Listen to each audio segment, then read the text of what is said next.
everybody, welcome back to my YouTube channel, Izzy Cupcakes, and today we are going to be making a healthy banana bread recipe. Let's get right into it. So the ingredients you will need, I have them over here. You will need some water, or you can use milk, cinnamon, baking soda, not baking powder, salt, vanilla extract, all-purpose flour, or you can use whole wheat flour if you want, 2 eggs, some dark chocolate chips, or you can use semi-sweet or milk. I just chose dark chocolate. And some maple syrup and olive oil. And I will link the recipe in the description if you want to look for it there. So in my bowl, we're gonna put 2 whole bananas. Also, it could be a cup of bananas, and we're gonna mash these all together. Okay, so now I got my 2 bananas mashed in my bowl. Make sure they're fully mashed. You have to make sure there's no big clumps in there or anything. So now I'm going to be adding a 1/4 cup of water, but you can use milk if you want. We're just going to pour that in, and I'm going to mix it around with a fork. It doesn't have to be too mixed in because we're still going to be adding lots more ingredients. Now that's all mixed in. Now we're going to be adding a 1/2 cup of maple syrup or honey. I chose maple syrup today, so just going to pour that in. This is going to act as a sweetener since we're not adding any brown or white sugar into this. We're just going to mix that around a little bit. Perfect. Doesn't have to be too perfect. We're just trying to mix it. Once you have that all mixed up, we're going to add 1/3 cup of olive oil, or you can use melted coconut oil, but I'm just going to use some olive oil today. And we're going to mix that in. Just like so. Make sure you mix the olive oil a little bit more because sometimes it can be a little bit tricky mixing. So now we're going to add 1 teaspoon of vanilla extract. Pour that in and mix this around as well. So our last ingredient for our wet ingredients is our 2 eggs. I'm just going to crack these right in the bowl, one at a time here. Okay, now we're just gonna whisk those around and stir those in. So once you mix in your egg, you're gonna set your wet ingredients aside and grab a different bowl for your dry ingredients now. So in our dry ingredients mixture, we're first gonna start off with 1 3/4 cup of flour. You can use whole wheat or all-purpose. I'm just going with all-purpose today.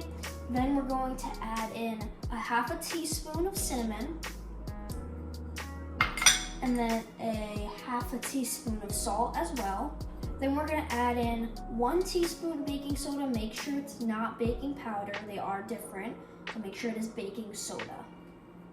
And that's it for our dry ingredients. Now I'm gonna take my little whisk here and just kind of whisk in the dry ingredients all together. Once there's no clumps, all the cinnamon is mixed in. Once everything is nice and mixed in with your flour, we're gonna bring back our wet ingredients and pour our dry ingredients into our wet ingredients. And I'm gonna use my whisk to just whisk it around. So once you think everything is mixed in, I like to go in with a spatula to kind of go on the bottom, make sure there's no leftover flour at the bottom of our mixture. It looks like there's not much here.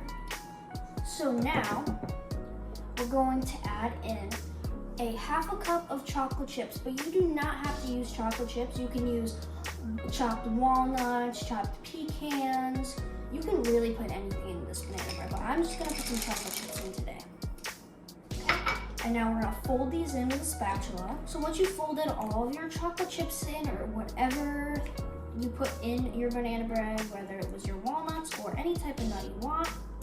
I have these little mini banana bread pans, but you can use your normal size loaf pan, which would be a 9x5 loaf pan, but I'm gonna use these mini ones. I have about 3 or 4, and I'll see how many I can fill up. Okay, so now we're gonna make sure to grease our pans. I have this avocado oil spray, but you can use olive oil, vegetable oil.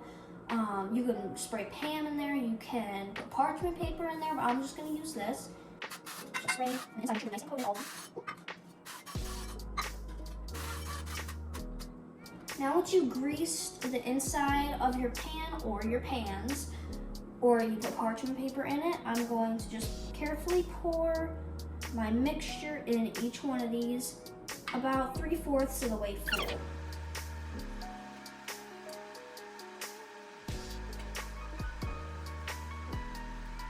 Okay, so now I have my banana bread mixture in my 3 pans. I was not able to do this pan, but if you have one, then you probably will be able to use all of it. So now I'm going to put these in the oven at 325 for about 55 to 60 minutes. All right, so these just came out of the oven about 20 minutes ago. I gave them some time to cool off because they were really, really hot after they came out of the oven. But this is how they look. I kept them in the pan. I only have 2 of them right here because my other one is over here, and I tried some of it. It is really, really good, but if you don't want it with the chocolate chips, I'd say the chocolate chips give it a little more sweetness, but if you don't want it with the chocolate chips, a walnut or a pecan is a really, really good option. So I guess that's all I have for you guys today, and I'll see you guys next time. Bye!